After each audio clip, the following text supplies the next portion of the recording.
With less than 2 weeks to go before day one on January 1, WWE has already put together most of the card and is focused mostly on moving those feuds forward. Following last week's incident on Miz TV, when The Miz used his wife as a human shield, Maurice appeared on the cutting edge this week to discuss the situation. After spending the last few weeks studying under Vince McMahon, Austin Theory put his skills to the test against Finn Balor.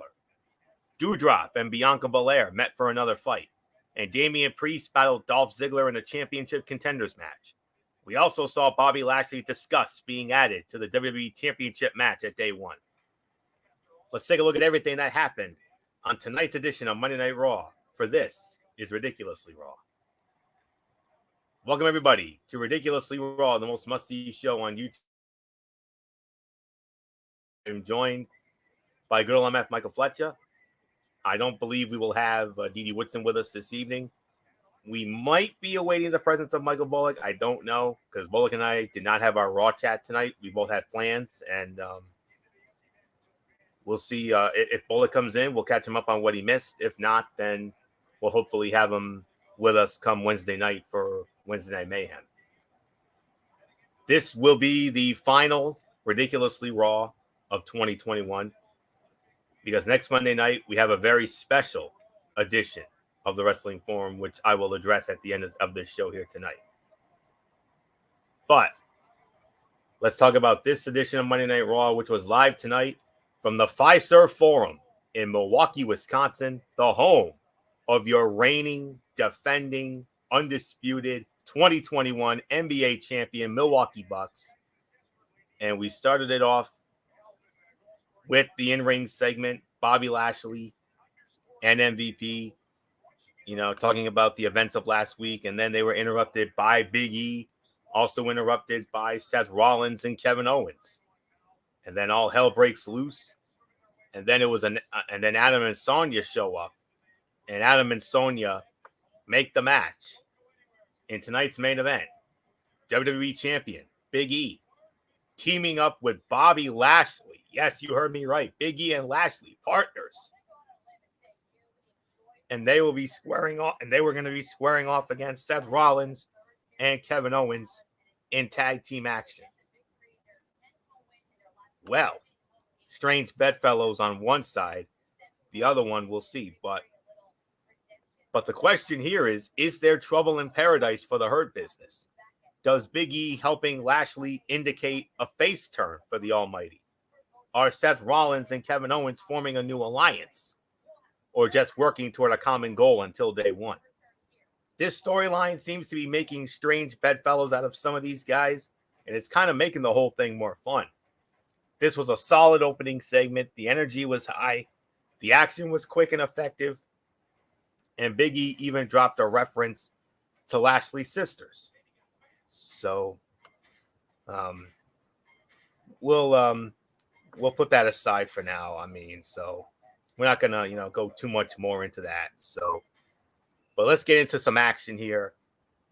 Yes, it's happening. This is, of course, Monday Night Raw. We all know what their problem is, and that's repetitiveness. And I believe this is the third straight week we're seeing these two go at it.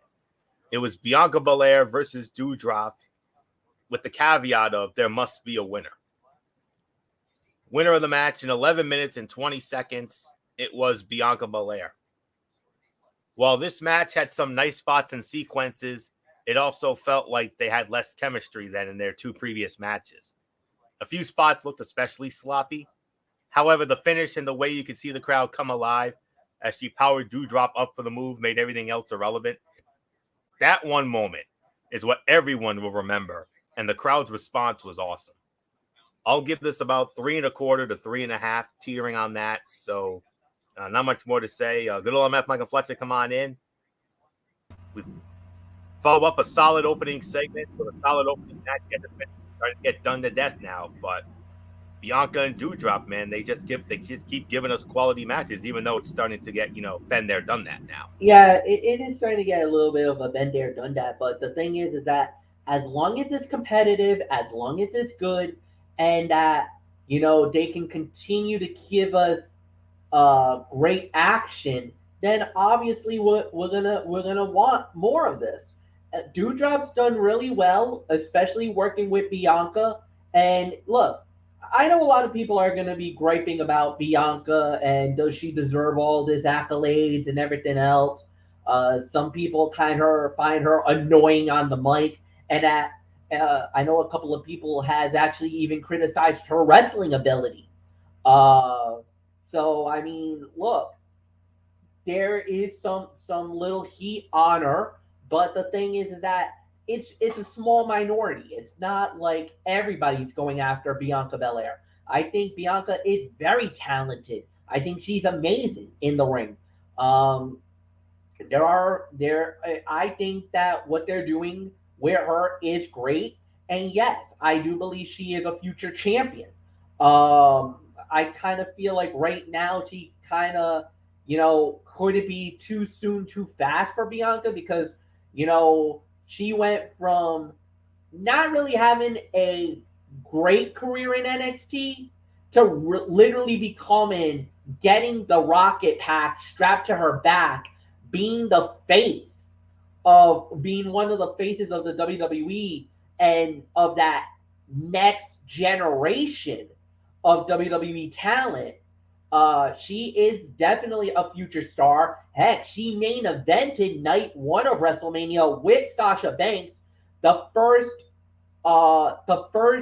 true female one-on-one main event of WrestleMania, where they broke the glass ceiling as two African American women got to main event WrestleMania. That never happened before. So she continues to make strides to be the top, and some people love her, some people find her polarizing. I don't know. It's kind of, you gotta. It kind of goes both ways on that one. But it was a solid performance. It's a 3.25 star match. Anthony, it's yours. All right, and we move on. We move on to our next match, which was Finn Balor, one-on-one with Austin Theory. Finn Balor wins the match in 5 seconds. And MF, yes, Finn Balor gets the win tonight, but not so fast, because next week, Vince McMahon, he had a little moment with Austin Theory later in the show, and it was announced that next week, on the final Monday Night Raw of 2021 from the Little Caesars Arena in Detroit, the home of the Red Wings and the Pistons, that Finn Balor and Austin Theory will meet again. Finn Balor wins tonight. What happens next week? You know what? We're just gonna have to wait and see. I mean, this could go either way. Look, Balor looked good tonight. Theory kind of, he got a little too wrapped up on that phone, trying to take the selfie, and it almost blew up in his face. And it actually did, because that opened the door for Balor to start hitting his signature moves, the swing blade, that drop kick that basically puts him into the drop zone, that sets up for the coup de grace, or the coup de regard. Luigi PS3, hello. But the thing is that Balor is one of the best. We know it. Every time he wrestles, you're gonna get something really good. This is more about Theory than anything else. He's finally getting to wrestle with some really good talent now. And maybe this is the one thing that he really needs on Monday Night Raw, to get really good guys. He wrestled against Rey Mysterio. We all know that. We were there when it happened in Providence. Now he's going up against Balor. The more he continues to wrestle with top caliber elite wrestlers, I think the better Theory will be down the line. So for me, this was an all right match. This was about maybe 2.25, 2.5. It was a fun little sprint. Anthony, it's yours. I'll give it 3 for the effort. I mean, excuse me. Austin Theory is extremely annoying, but there is no denying his physical skills between the ropes. When he starts to get going, he can keep up with some of the best of them. Finn Balor is always a good worker, so seeing him work well with a new opponent like Theory comes as no surprise. It would be more surprising if they didn't work well together. That's how good Balor is. This is not a feud that should last forever, but knowing WWE as we do, we will probably get this match a few more times over the next month or two, just like Bianca and Dewdrop. But if they can keep this level of quality and make each encounter different, nobody will complain. And that's and that goes the same for Bianca and Dewdrop. So solid 3 here. So not much more to say on that. So let's move on. We had Miz TV, and Miz's guests were the phenomenal AJ Styles and Omos, and then they got interrupted by the Mysterios, and it led into AJ Styles and Omos versus the Mysterios, and the Mysterios win the match in 2 minutes and 25 seconds. So let's say, all right. WWE talk show segments are strange because even when they are at their best, they still feel forced and rarely produce anything memorable. It's just an excuse to give an extended amount of unnecessary dialogue. That said, AJ Styles and The Miz were good enough to keep this from being boring. As far as the match is concerned, it was short and not meant to be anything special. It was a storytelling mechanism to facilitate a fight between Styles and Omos, nothing more. It looks like WWE is going to test Omos as a singles competitor. It'll be interesting to see how he does in an eventual bout against AJ Styles.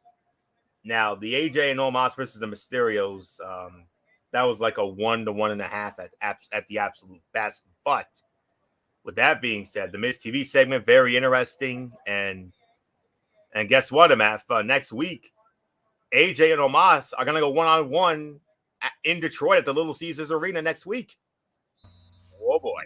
Like you said, now it's going to be a major test for Omos. Now you're on your own.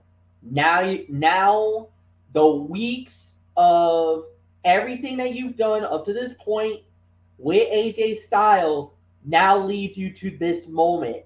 Are you ready to take on, by far, one of the best guys in wrestling today? To go up against AJ Styles, I think it's a great thing because now we're going to get to see how AJ can manipulate. How can he cut down the big guy?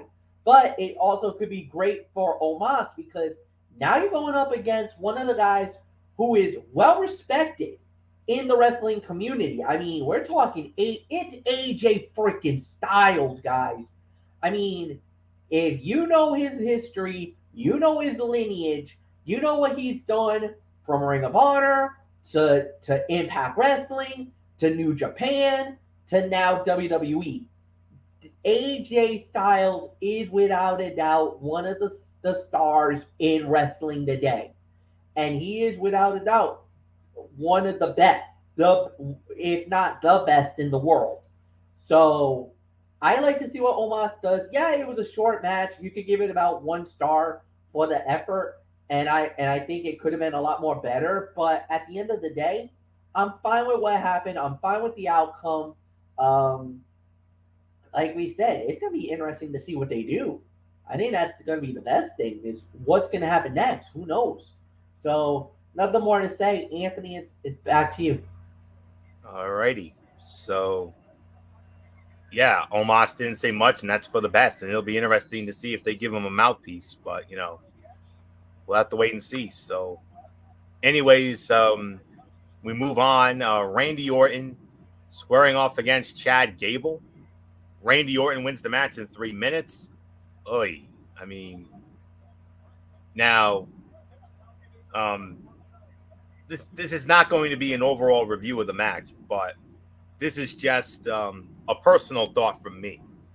And I know, and MF, I know you're going to concur with me on this. Randy Orton and Chad Gable, not only did they get pressed for time, but even though you know the other word I like to use, that's really how I feel. But Orton and Gable, I mean, you would think, with this being the first time they ever met and their bodies of work, you would think that's a recipe for a banger of a match. and they only get 3 minutes. Oh, if you were giving them at least 10 to 15 minutes, they could have had a 3.5 to 4-star match easy based on their body's work. Easy. But what else is new? They got pressed for time. But as far as my professional thought on this is, it was a quick match, but every single second of it was good. They had great precision and really looked like they could have had a show-stealing performance with a few more minutes. Otis avoiding an RKO at the end was a nice touch, and sets it up for him to have trouble hitting the big man with his finisher in the future. Literally, the only thing to complain about here was not getting more of this match. It would probably be a 2-star effort, but next week, Randy Orton will go one-on-one with Otis next week. So Orton and Otis added to the card at the Little Caesars Arena in Detroit next week for the final Raw of 2021. So very interesting indeed. So then we had a championship contenders match. The United States Heavyweight Champion Damian Priest squaring off against Dolph Ziggler. And winner of the match in 9 minutes and 10 seconds, Dolph Ziggler. Dolph Ziggler wins the match via a countout in 9 minutes and 10 seconds. The match was really good and would have gotten a higher rating, but the way it ended felt somewhat lazy. No, it felt lazy and similar to something WWE just did in another feud recently. It's so easy to forget how good Dolph Ziggler is between the ropes, because it feels like he never gets opportunities like this anymore. As great as he and Robert Roode are together, it might be time for another run for Ziggler as a single star, possibly as a babyface, maybe. I don't know, but I will give this another solid 3 stars for the effort. But MF, I mean, great match, bad ending, but still, and this is just like what we just saw this on your show SmackDown with Toni Storm and Charlotte Flair. It may not be the decisive way that Michael Bullock, prefers it, but as we always say, win's a win. Take it any way you can get it. And Dolph Ziggler, he damn sure will take it, because next week he just earned himself a United States Heavyweight Championship match with Damian Priest in Detroit next week. Yeah, I'm glad Michael Bullock isn't here, because he'd probably be griping about this right about now. I will say this. It was a solid match. It was good, not great. But Ziggler getting a shot at the United States Heavyweight Championship, I mean, it's interesting. But maybe the reason why they're doing it is because of the fact that, Damian Priest needs competition. He needs these guys to battle for the belt now. So, this is fine. I'm not gonna say it was perfect, but could have been a little more better. The outcome, I'm a little surprised that Ziggler went over, but then again, that was just a non-title. Let's see what happens next week with the title on the line. Now we're gonna see if the Archer of Infamy rises up and keeps the belt, or will Ziggler shock the world and take the title away from Damian Priest, who right now, other than maybe a couple of matches, hasn't really had the best reign as United States champion, to be honest.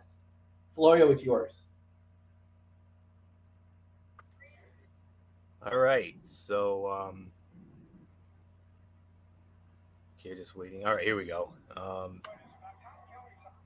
Next up, it was the Cutting Edge, the Cutting Edge segment, the Rated R Superstar Edge, and his guest was Maurice, and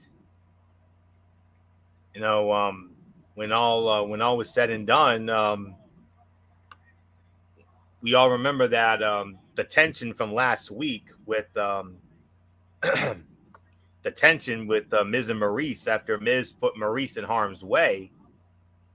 Well, to the surprise of no one, especially me, because I saw it coming from a mile away, it was pretty much a setup here. because and Edge knew it. Edge was like, "Yeah, Miz, where are you? Come at me. Where are you?" And then all of a sudden there was Miz, and he came and he got him from behind, and then Maurice slaps Edge, and it opens the door for the Miz to lay out Edge with a skull crushing finale. Beth Phoenix's name came up during this, and it definitely plants the seeds for that rumored mixed tag team match down the road. But nonetheless, MF Miz and Maurice, after a little 1 week squabble, it looks no, it doesn't look like it is true.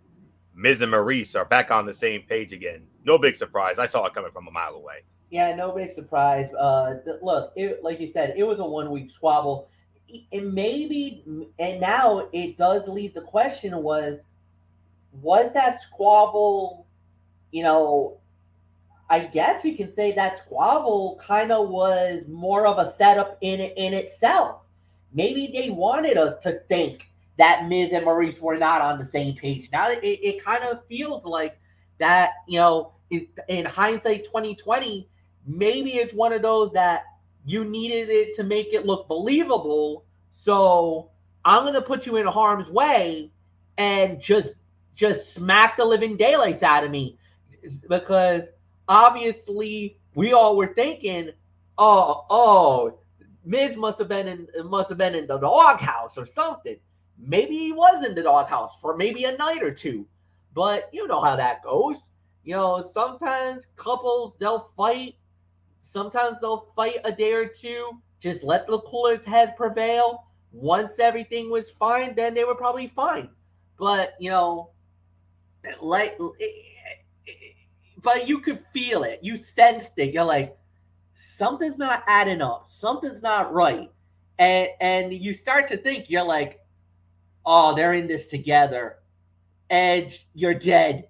And sure enough, we saw it. They actually did work together. It did, help out and everything else. The one thing I'm wondering is, yeah, they did talk about Beth Phoenix, but as you know, or if you've been following social media, Beth and Edge have their own problems right now. It looks like one of their children is not doing well.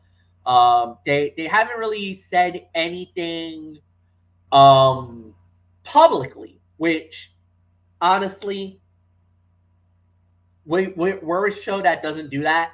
So a lot of the times, whatever happens. But there was something that definitely was a cause for alarms, especially on social media. And my thoughts and prayers are with Edge and with Beth and their children. I don't know if it's a COVID thing. I don't know if it's anything more serious. It looks like it's pretty serious. I'd rather not go there or even assume or speculate on anything, because like I said, if they want this to be hush hush and put in the back burner and not for this to be out in the public, then we got no right whatsoever to even kind of get in there. So I think right now Beth left because of family more than anything else. And I think that's the real thing. I think she just needs to be with the family right now, more than anything else. And then from there, yes, they did reference Beth Phoenix. Yes, there was a reference about her. Does that mean that brings Beth out to possibly deal with the Miz and Maurice? Maybe down the line. Maybe not right now. Because I think right now, like I said, Beth is thinking as a mother more than anything else. And I think right now she's trying to be, the best mother, provider going on right now. And then from there, we'll see. Is it eventually gonna happen? Maybe. But right now, I think real life is taking over more than a storyline here. So that's why Beth left NXT, and it wasn't because of that. I think honestly, if it wasn't for this family thing, I think she still would be doing NXT. I think she still would be with the company. She'd still be working everything else. But like we said, there are things that are going on outside of wrestling that probably needs to be addressed or probably needs to be dealt with. And all we can say is you have our utmost respect. You got our utmost thoughts and prayers right now. And we hope that the family is okay. Um, so, what Miz and Maurice did was not surprising. Edge got caught in the net, which was very unfortunate. Now, the big question is where do we go from here? And I think that's the $1 million question is where do we go from here? So we definitely got to wait and see how this plays out. Um, Obviously, the sets up for day one, which is good. Miz versus Edge will be a fine match. Could be a show stealer. Obviously, Maurice will now be in the corner of the Miz going into that match. And now we just got to wait and see. Maybe Miz wins the first match, maybe by cheating. Maybe Maurice gets involved and steals the fight for Miz. That opens the door for maybe a second match, maybe Royal Rumble, if they want to do it that way. Or they could probably try to, because the big question that I think everybody's got to be is does it lead us all the way to a match at WrestleMania? That's the big question. That's the $1 million question. I don't know if it will or will not. I think it's just kind of right now, we're just waiting and seeing, hoping for the best as it relates to that. But I do believe Miz should win the first match and then maybe a rematch. Obviously, a rematch will happen. And then from there, we will move on and we'll go from there after that. I don't know what happened to Anthony. He stepped away for a moment. I don't know if that was. I think that was definitely not in the cards. So I'll kind of take over as a pseudo host. Let's see what we got here. So with that said, we're just gonna go right on along here.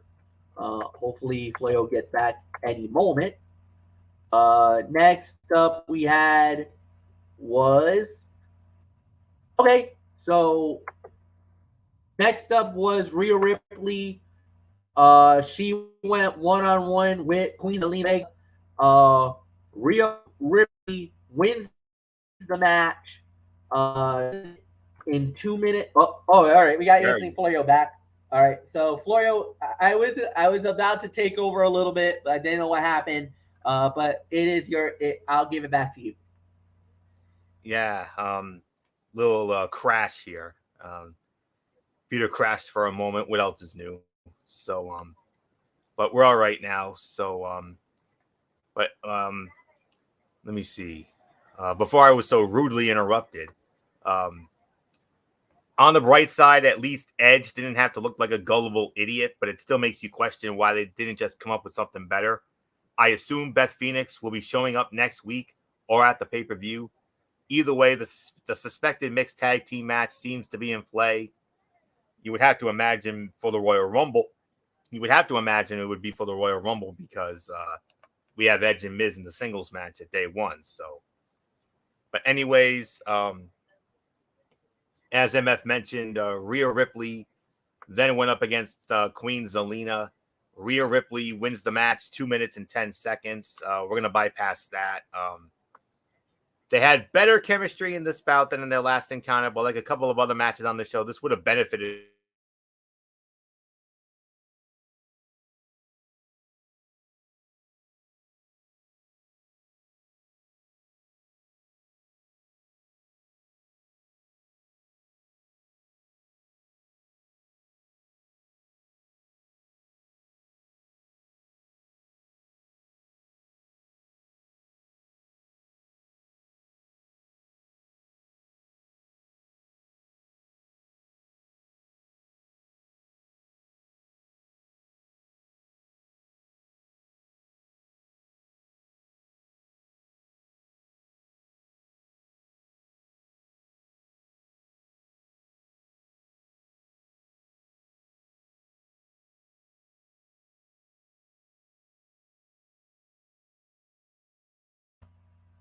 All right. I guess it crashed on him again. All right. Uh, so I think I know where he was going with that. So, unfortunately, again, not really too good. Uh, Honestly, my thoughts on the match, if I can just give a quick note, like Anthony said, it was a very short match. It wasn't really that great. Um, I don't think there was really much for a lot of us to really hype about. I do know that the commentary was trying to say, "Oh, Rhea's probably better without Nikki Ash." I know Corey Graves was definitely trying to say that. Um, and like we said, uh, it was definitely more of a situation than anything else. But I don't know. We'll see what happens there. Right after that, there was Liv Morgan cutting a promo. Basically, there was an incident that happened over the weekend. Um, Liv Morgan showed up at a training session for Becky Lynch. Becky was what we thought was Becky was training for a match. She was training a young student. It looks like we got Anthony back. Well, all right, Anthony. I was about to get into the Becky Yeah, I'm Lynch back. situation. All right, cool. So, Yeah. Where was I before I got rudely interrupted again? you were kind of just talking about how, the chemistry was all right. You were on the Queen's Alina. You were just giving a quick thought. You weren't going to give a rating, but you were on a quick thought. Right. Um, that Rhea and Queen Zelina thing, that was like a 1.5 star or so. But setting up the segment with Liv and Becky and MF, definitely, it was definitely a great follow up to that footage that we saw over the weekend, that came out, and that's really all I can say there. So with that being said, MF, great. I mean, we all saw the footage of over the weekend. You were setting it up, and I think it definitely makes us even more invested in that return match at the day one pay per view when Becky and Liv square off again for the Raw Women's Championship. So solid follow up. So MF, how what do you make of all this? I mean, especially after what we saw over the weekend and the solid follow up tonight. Yeah, like we said, it was a solid follow up. Everything looked pretty well. I was trying to get into it a little bit, and the thing was that you know, Liv went after was going after a pseudo Becky Lynch. She thought it was Becky, it wasn't. Uh, but the thing was, she handled her business. After she finally got her, and she did what she needed to do. She did a good job, solid performance. I love the body of work of both women. And I think now more than ever, a lot of people are very high on Liv Morgan. I know a lot of people want to see Liv win the title. There are some people that think Becky is gonna loot is gonna keep the title. So it kind of goes one way or the other. So we'll see how it plays out. But yeah, this was really, I want to say this was pretty good. So I really got nothing more to say. I got really nothing bad to say. This was pretty solid. So, Anthony, it's yours. Yeah. So I believe it now leads the huge main event that was set Yep. up by Adam Pearce and Sonya Deville earlier in the night, and yeah, as it was the WWE champion Big E teaming up with Bobby Lashley, and they squared off against Seth Rollins and Kevin Owens, and when all was said and done, MF, do you have a time of the fall here? Because my thing is very slow loading. All right. Give me 1 second. I Yeah. even. Oh, I got 14 minutes even. You were cutting in 14 minutes Yep. even. That's what I All got. right. So all right. Um, But I would say this was the fight of the night here. 3.5 stars. At this point, WWE is just playing into the quote unquote can they coexist meme with some of these matches. This is something we often say, but there are certain people who just aren't capable of having a bad match. These four might fall into that category. This match was just as exciting and fun as it needed to be to close out the show. The crowd finally seemed to wake up and embrace everything they were doing. The finish might have been mistimed, but they made it work. And after what we saw tonight, Bobby Lashley could be turning babyface soon based on what we have seen tonight. Time will tell. But a solid 3.5 stars. This to me was the fight of the night. So, MF, what says you? Yeah, I agree. 3.5 stars fight of the night. It was a very solid match. I love the body of work of everybody involved. So yeah, there's really nothing more to add.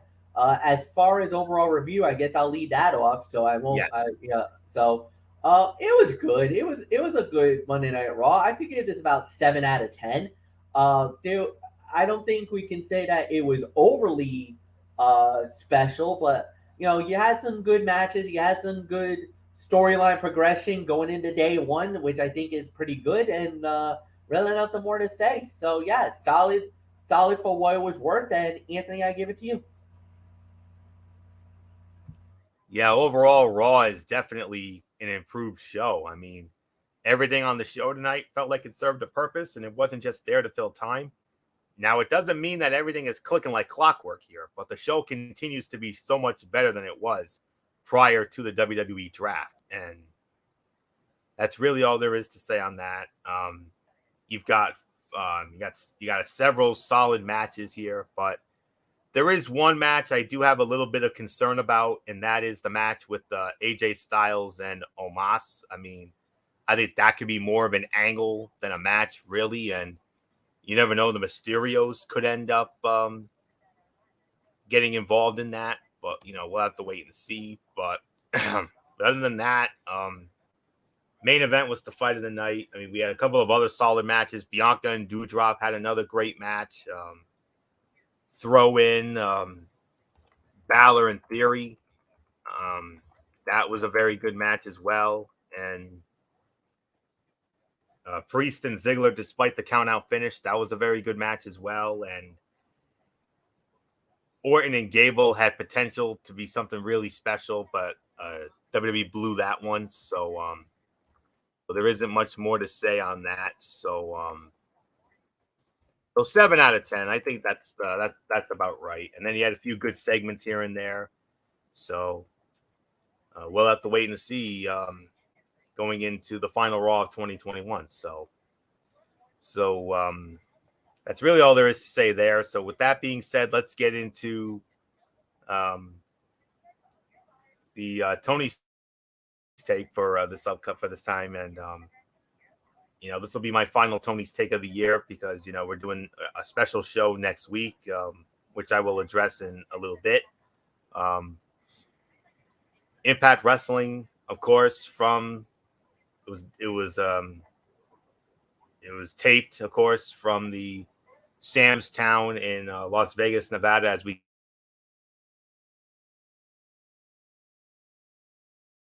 continue the build to the say about one of the matches, even though I did give a little bit of it away this past Friday night on the Cerebral Smack Talk with MF. But anywho,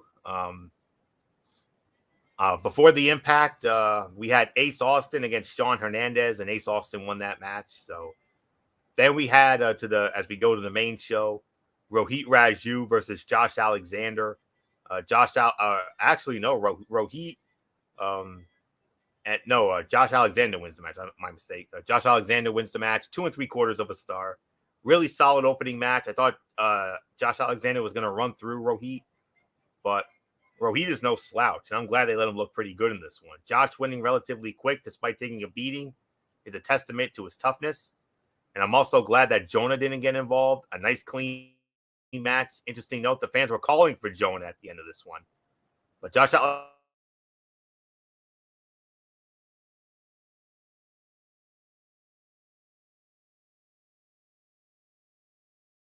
Alexander and Jonah will go one-on-one at Rich Swann and Willie Mack. And Joe Doring and Luke Gallows win the match. Another 2 3/4 star match. It was actually a really solid tag match. I didn't expect Doring and Gallows to be so cohesive together, but it's nice they once again went a relatively clean route rather than any issues from within, costing Doring and Doc. Also, Swan and Willie doing so well the last few weeks makes this an interesting win. Then we had an X Division title matchup. Trey Miguel defending against John Skyler. Trey Miguel retains 2.5 stars. Relatively short, and the finish was weird as Skyler was just waiting and waiting for Trey to hit the move. Not a bad match, but I had higher expectations for a fun, fast-paced match. Chris Bay of the Bullet Club went up against the Laredo Kid, and Chris Bay wins the match. 3 1/4 stars, hell of a match, but it suffered personally because commentary overhyped it early. The finish was sweet, and Bay connected it beautifully. Both of these guys are so talented. I wish they would feature more prominently. It would have been awesome at the Open, and I really enjoyed the few weeks in a row with the X Division matches opening things up. Now, this is where we got to get into the big announcement here.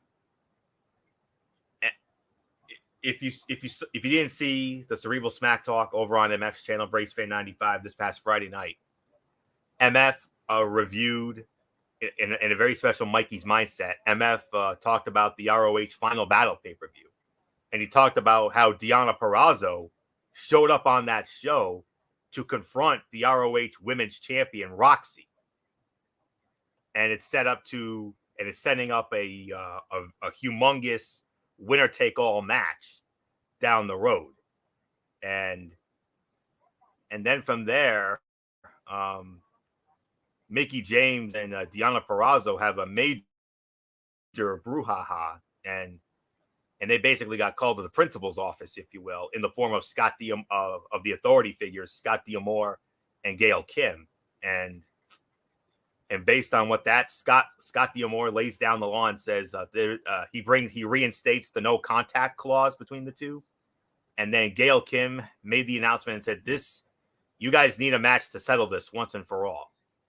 So at Hard to Kill, Gail Kim made the announcement that Mickie James will defend the Knockouts Championship against Deonna Purrazzo, return match from Bound for Glory at the Hard to Kill pay-per-view in a Texas death match. Yes, you heard that right. I don't think it's ever happened before with two women. We've seen many of these on the men's side.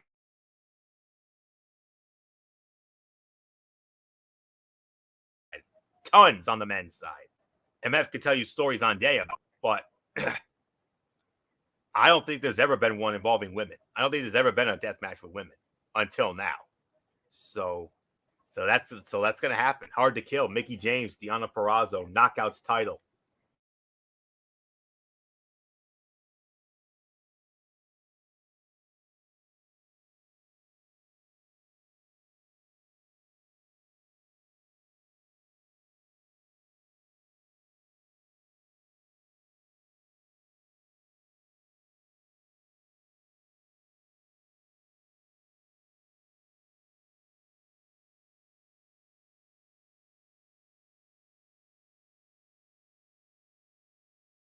Hard to Kill. Texas.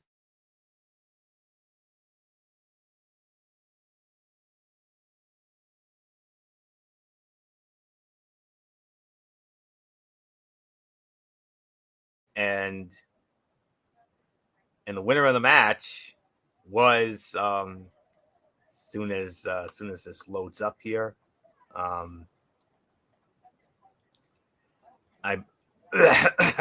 Excuse me. So I do believe I believe if I remember correctly. Whoa, wait a minute. All right, we got it. Tennille Dashwood wins the match, 1.5 stars. This was the worst fight of the night. Well, every match can't be great, but man, this was full of hiccups.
I apologize for the difficulties.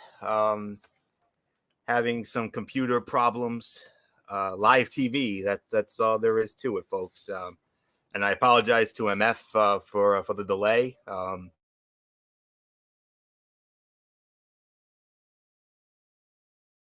I have no to say the very least, but hopefully this will be the last time I get interrupted here because this is driving me, But anyways, enough about that. Let's get into the business at hand. Matt Cardona accidentally hit his fiance Chelsea Green in the head with a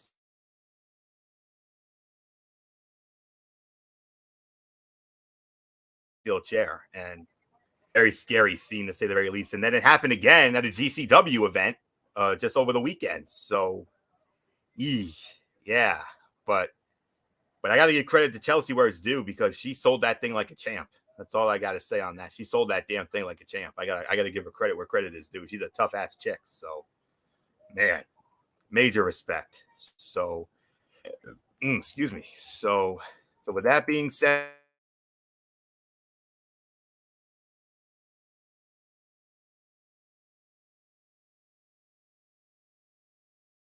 the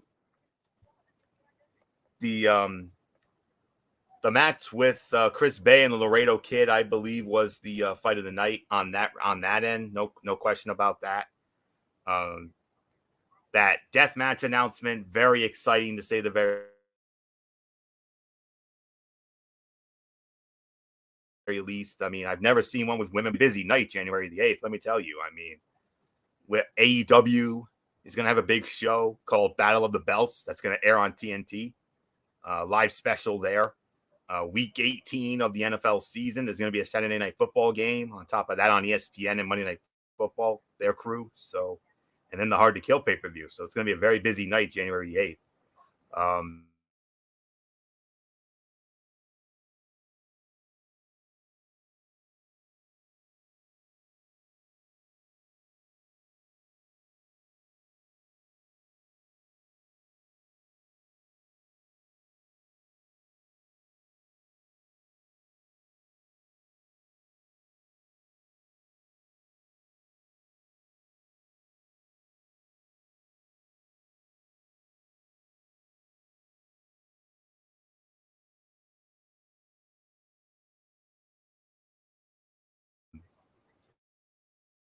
One of the best shows in a while.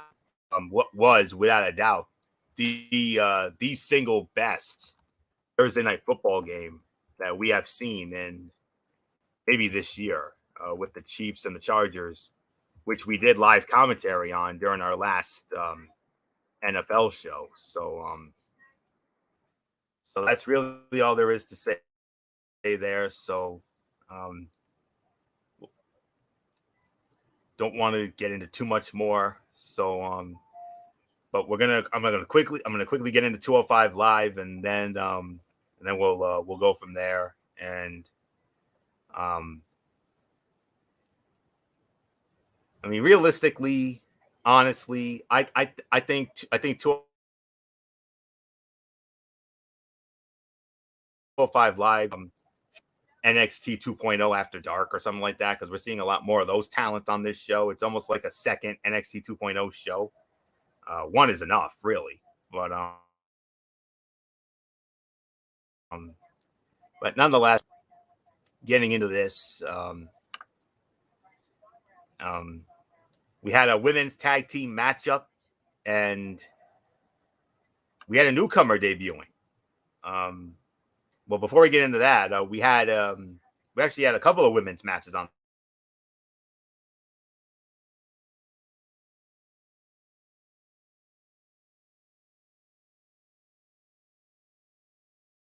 the show. We had Lash Legend, and there were a few rough spots. Saray winning was the right call, but weird to beat Lash in her second match.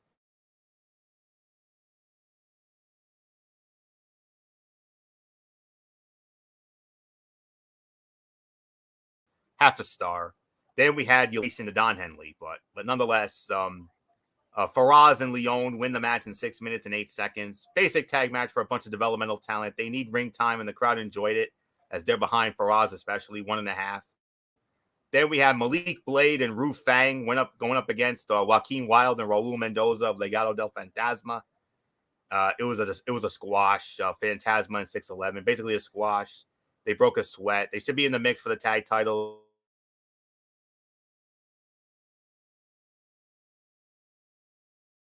They've shown they can have some bangers when given a talented chance as the show breezes by. But we rarely get anything that would count as a good match anymore. Tonight it was 2 short matches and a squash main event. It puts it on the lower end, but for those who want to get a look at who could end up on the main roster many years down the road or end up in AEW, this is the show for you. Name change still needs to happen though. So that's really all there is to say on that. So that was a 5 out of 10 for that. And with that being said, there is one more thing I want to try to do, and hopefully we can get this in before, knock on wood, another what happens, which with my luck it probably will. So just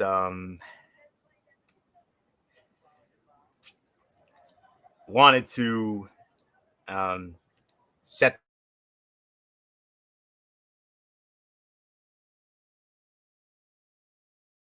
the table for no.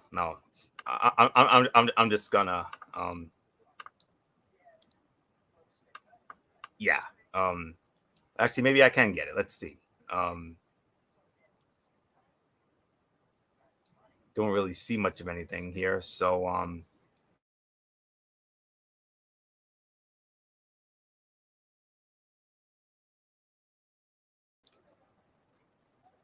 but anyways, we want to thank you all. We're gonna call it a night here.